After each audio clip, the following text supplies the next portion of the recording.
안녕하세요. 해원 컨설팅 연구소 소장 해원 이중훈입니다. 해원의 논어 현대적 응용하기, 오늘은 공야장편 8번째 문장이 되겠습니다. 공야장편 8번째 문장, 오늘 횟수로 보니까 딱 100일째네요. 그렇죠? 100번째.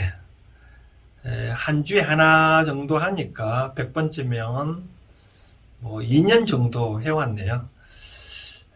앞으로 이 많은 문장이 남아 있는데 참 오랫동안 해온 것 같기도 하고, 그래도 앞으로도 우리 제가 논어 현대적으로 어떻게 응용하고 어떻게적으로 이제 실생활에 쓰일 수 있도록 제 나름대로 해석을 하고 제 나름대로 말씀을 전달하고 있는데, 저 자신의 생각 보면 저도 과거에 논어를 공부를 해왔고, 이제 원래 진갑 62세 차원에서 또 새롭게 또 많이 받아들인 것을 새롭게 또 전달하니까, 저도 과거에 공부했던 논어를 지금 다시 보니까 또 새롭게 또 해석이 되어지기도 하고, 그만큼 저도 성숙이 된 것 같아요. 뭐 여러분들도 매주 월요일 첫날 이렇게 얼마나 많이 보신지는 모르겠지만, 아무튼 저 논어 방송을 통해서 한 단계 삶이 좀 업그레이드 됐으면 좋겠습니다. 앞으로도 많이 애청과 시청을 해주시길 바라고요. 또 좋아요를 꼭 눌러주시면, 또 댓글로 남겨주시면, 또 이 해석이 여러분들과 다른 거 있으면 또 댓글을 남겨주시면 또 제가 또 상세히 또 제 의견을 말씀드리도록 하겠습니다. 오늘 또 계속해서 8번째 문장 공야장편, 요거 공야장편은 이제 5편인데요. 5편인데 5편째인데, 오늘은 지난번에 예고를 해드린다시피 자공하고 아내하고 누가 더 낫느냐라고, 자공과 아내가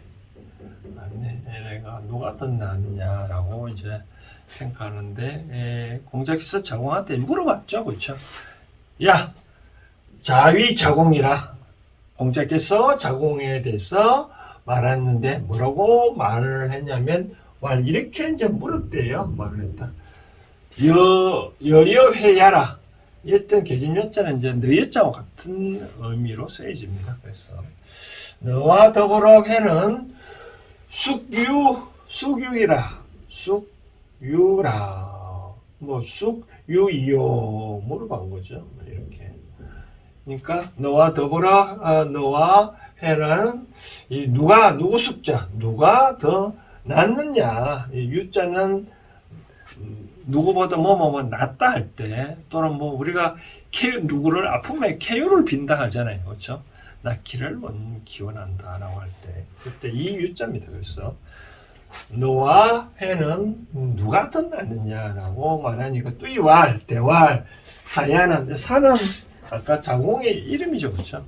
사야는 진짜 제자들이 글 쓰다 보니까 뭐 자공을 이름을 쓰지 않고 사야라고 표시했겠죠. 이제 뭐 1인칭 대명사 역할도 하고. 그래서 자공이 말하기를 하감망회이리까. 그러니까 어찌 감히 바랄 수 있겠냐, 회를 바랄 수 있겠냐, 바랄 수 있겠냐. 그 말은 뭐냐면, 어떻게 제가 감히 이 자공인 제가 회를, 저 아내를 낫기를 바랐냐. 여기는 누가 더 낫기를 누가 더 나았냐 물어봤으니까, 제가 어떻게 회보다 유하길, 즉 낫기를 바랄 수 있겠느냐. 왜 그러냐면, 회는 문일이 지십이라. 그러니까 아내는 뭐라고 얘기를 하냐, 평가를 하냐니까, 문일 하나를 들음으로써 지십이라, 열을 안 돼요. 자공이 아내를 그만큼 높게 평가한 거죠. 그렇죠? 자공은 근데 또 뭐라고 얘기하냐면, 저는 사야는 문일이 지이라. 하나를 들으면 두 개를 아는 것 뿐이다. 참 이 자궁도 참 지난번에 말씀을 드렸다시피 참 말을 잘합니다. 이제 또 밝았고 말을 잘 하다 보니 이 이웃 나라에 가서 여러 가지 뭐 외교적으로 외교수를 많이 부렸죠, 그렇죠. 그러니까 자기 속해 있는 나라가 제 나라가 쳐들어오니까 윗나라하고 온 나라 가서 이렇게 꿍짝꿍짝해서 제 나라를 쳐들어가게 하게끔 유도하는 그런 역할도 많이 하기도 하고 그래서 아내가 저보다 훨씬 낫다는 것을 표현하기 숫자를 빌리네요, 그렇죠? 이제 그 아내는 하나를 들으면 열을 알고 저는 두 개를 아는 것뿐이다. 열을 안다는 것은 어떤 의미일까요? 1, 2, 3, 4, 5, 6, 7, 8, 9, 10이잖아요, 그렇죠? 10은 끝수잖아요, 그렇죠?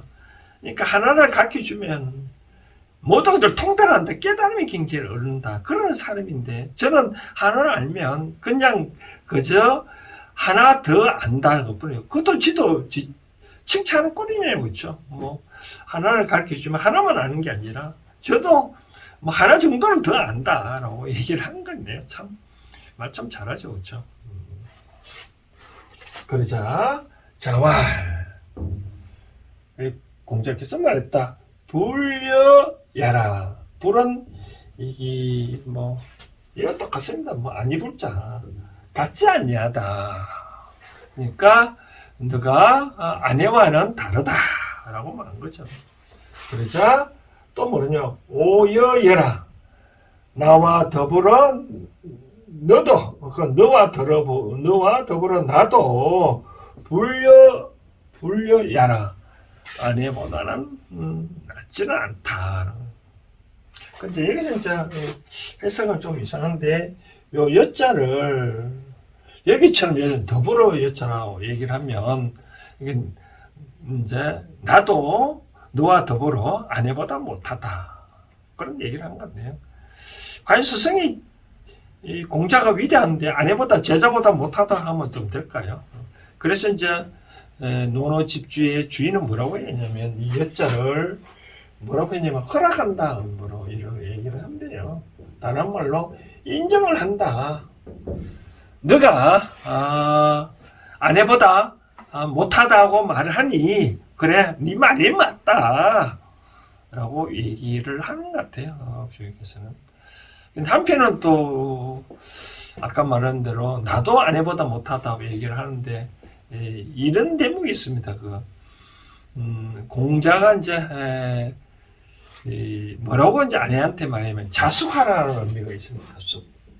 자숙이라는 말은 이런 뜻입니다. 뭐냐면 스스로 자숙하라는 뜻인데 내일 예를 들어서 중요한 강연이 있을 테니 술도 좀 먹지 말고 고기도 먹지 말고 맑은 정신으로 자숙을 해서 온나라고 얘기를 했대요. 그래서 아내가 뭐라고 얘기를 했냐면 스승님 저는 집에 먹을 것이 없어서 3개월 동안 먹지를 못했다라고 얘기를 했대요. 참 그만큼 아내는 안빈낙도 한 거죠. 안빈낙도. 한편은 또 공자는 또 이런 얘기를 해줬대요. 아내는 석 달 열흘을 가도 인을 행사하죠. 이제 우리가 인에 이제 밝은 제자가 아니라고 얘기를 하는데, 예서 아내는 석 달 열흘 동안의 행동을 지켜보면 한 번 정도 인에 어긋나는 행동할 뿐이고, 여러분들은 매일 인을 어긋난지를 행동하지 않느냐라고 얘기를 한대요. 그만큼 아내가 인에 근접한 어떤 행동을 했다라고 얘기를 하는데, 그러고 보면 공자는 자 먹는 것 갖고 얘기를 하다 보면 좀 까탈스러웠대요. 고기도 상한 공기는 잘 안 먹고 밥상도 또 고기도 썰어도 간칠하게 또 썰어야 밥상도 잘 차려와야 먹지, 안 그러면 안 먹었다고 얘기를 하는데, 근데 아내는 그마저도 없어서 안 못 먹었다 얘기하는 거 보면 참 스승보다 그런 점에 대해서는 뛰어난 제자인 것 같아요. 근데 이제 이거를 어떤 식으로 얘기를 하든 이런 차원으로 여러분들 보시면 될 것입니다. 이 자공을 어떻게 이제 지 스스로 저는 아내보다 못하다. 그렇잖아요. 누가 스승이 야 뭐 니하고 개철 예를 들어서 내가 만약에 자공이면 야 아내하고 철수하면 철수하고 야 네가 누가 더 낫냐라고 보니까 스스로 제가 어떻게 감히 뭐 철수보다 나을 수 있겠습니까? 낫기를 바랍니까? 라고 겸손을 표시하는 거죠. 겸손. 겸손을 표시하죠. 표시를. 그래서 이제 스승이 첫 마디 하는 게 불려야라. 그래 네가 그 걔보다 못하다. 라고 말을 해버리면 그럼 상대는 얼마나 기분 나쁘겠어요. 그렇죠? 그래서 스승께서는 나도 오여여라. 나도 너와 더불어 아내보다 못하다. 라고 하니까 그만큼 뭐랄까요. 자아 비판하는 게 그렇게 너무 침체해 있지 마라. 네가 아내보다 못하는 거는 사실이지만 나도 아내보다 못하다. 그 방면에 대해서. 그러니까 너무나 그 비탄 뭐 그런 쪽에 있지 말고 더 성숙해라고 공자께서는 이 자공을 좀 추스려 줬겠죠. 그렇죠? 좀 약간 뭐 위로를 삼아 줬겠죠. 그렇죠? 그런 뜻으로 받아들이면 되지 않겠냐. 물론 한편으로는 인정을 한다는 뜻은 그래 너가 뭐 아내보다 못한 거는 인정하지만 그래도 열심히 수행을 해라. 뭐 그런 뜻으로도 받아들여도 뭐 공자 한 취지를 잘 이해를 하실 것 같습니다. 자, 그럼 이걸 현대적으로 어떻게 이제 풀이를 하고 해석해야 될 건가라고 말씀드리고 싶은데 저는 두 가지를 말씀드리고 싶은데 이 말 똑같은 말이라도 참 잘해야 되겠죠. 그렇죠? 말에는 무궁무한 참 많이 에너지가 달렸습니다. 포함되어 있기 때문에 뭐 우리도 말 한마디에 천냥빛을 감는다고 얘기를 하는데 말은 뭐 비용이 안 들어가잖아요. 그렇죠? 비용이 잘 안 들어가니까 여러분들도 잘 알아서 좀 가급적이면 상대의 말하는 기술을 많이 좀 터득해야 될 것 같아요. 똑같은 말이라도 상대방이 꼭 하면 좀 기분이 그렇잖아요. 뭐 여자한테 말을 잘못하면 뭐 온유어래도 하늘 쓰리면 뭐 쓰리가 내린다고 말인데 굳이 상대방한테 옹골패는 그런 말을 할 필요는 없잖아요. 그죠? 물론 그런 사람도 있습니다. 꼭 말을 하더라도 좀 뭐 상대의 감정을 완전 뒤집어 놓는 그런 상황인데 그런 나중에 다 벌을 받거든요. 그래서 같은 값이면 좀 우회적으로 표현할 필요가 있지 않느냐라고 말씀을 드리고 싶네요. 그리고 이제 두 번째는 여러분들 말씀드리고 싶은 거는 또 상대가 말하는 거에 대해서 잘 굳이 그대로 받아들이지 마라라고 말씀드리고 싶네요. 공자께서 내가 너와 같이 아내보다 못하다는 말 뜻을 진짜 스승이 뭐 아내보다 못하다고 해서 자기가 너무 그래 스승도 뭐 아내보다 못하다는데 나는 당연히 못하다 해서 그렇게 받아들이지 말라는 거죠. 스승은 다 의미가 있다는 거죠. 그죠? 이 세상에 내 앞에 보이는 것들은 다 어떤 의미가 있는 거거든요. 의미가 있는 거라고. 그런 차원에서 자연에서 주는 메시지를 잘 읽으면 성공을 합니다. 그래서 내 눈앞에 보이는 것들은 어떠한 것도 다 공부거리로 삼으면 되거든요. 공부거리로 삼아서 오늘 또 우리 사무실에 어떤 사장이 오셔서 여러 가지를 얘기를 해주는데 어느 순간 얘기를 안 하려고 그러더라고요. 그래서 제가 한마디 했죠. 이 사장님이 그 당시에 겪었던 이야기들을 저한테 이야기를 해줬어야 저도 그러한 비슷한 환경에 놓여 있었을 때 나도 그거를 바탕으로 비슷한 환경이 처해지면 그것도 저도 그걸 바탕으로 또 다른 의사결정을 하는데 도움이 되지 않겠냐라고 말씀을 드린 게 있거든요. 그래서 이 자연에서 주는 메시지를 잘 읽고 잘 해석하라라고 말씀을 드리고 싶네요.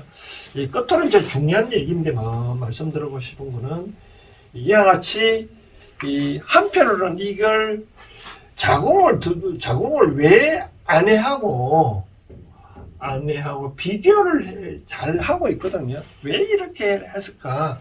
그래, 아내보다는 못하니 너는 더 공부해서 더 성숙한 사람이 되어라고 은근히 가르치는 게 있죠. 그렇죠? 이런 것들은 뭐냐면 하나의 방편이라는 거죠. 아내라는 인물을 주고 방편으로 자궁을 교육시킨 거죠. 그렇죠? 그런 차원에서 보면 되지 않을까요? 그래서 부처님 말씀이나 예수 그리스도 말씀이나 성경 보면 이제까지 한 말들은 다 일종의 방편일 뿐입니다. 방편. 부처님이 또 그런 얘기를 했었습니다. 내가 한 말은 단지 어두운 길을 가는데 횃불을 역할한 것뿐이다. 결국은 너희들이 목적지에 가는 건 너희가 가지 않느냐. 나는 단지 여러분들이 길을 가는데 길을 밝혀주는 어떤 그 안내자가 뿐이지 결과적으로 목적지에 다는 사람들이다 말하거든요.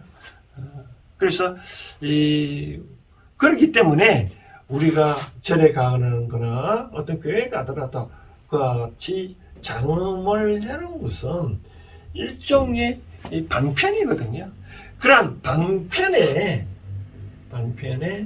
매몰되면 안 된다라고 말씀을 드리는 거죠. 우리가 절에 가나 뭐 교회에 가는 것은 뭔가 모르게 얻으려고 가는 거거든요. 쉽게 말해서 종교를 갖는다는 것은 이 종자가 최고의 가르침이거든요. 최고의 가르침이라 말하는 말입니다. 최고의 가르침이 뭐냐? 뭐 진리를 깨달은 거죠. 근데 그런 가르침을 받아러 갔는데 우리가 하는 행동을 보면 다들 신봉자가 되거든요. 신봉자. 신의 봉자 핀자. 다들 신앙을 하고 있잖아요. 신앙을. 그럼 되겠습니까? 글쎄요. 그런 게 아니고 이제까지 부처님이 하신 말도 그런 것들을 다 방편으로 삼아 여러분들이 깨달으러 하는 거지. 다 내가 삶이 어렵다고 해서 거기 가니까 뭐 복을 준다 해서 다 기도하고 그렇게 하면 봉자 피면 되겠습니까? 그렇죠? 그러면 안 되겠죠. 그렇죠? 한편은 또 반대도 마찬가지입니다. 우리가 왜 저는 이런 이야기를 하고 싶냐면 인연의 법칙은 그것입니다. 인연은 두 가지 의미거든요. 인연은 인연을 주는 건 신이 줬지만 그 운영의 책임은 본인에게 있는 거거든요. 내 앞에 온 인연의 환경을 잘 다스리라 그런 거거든요. 마찬가지로 절에도 보면 스님들이 계시면 뭐 산중에서 계시다 보니까 세상 물정을 잘 모르잖아요. 그렇죠?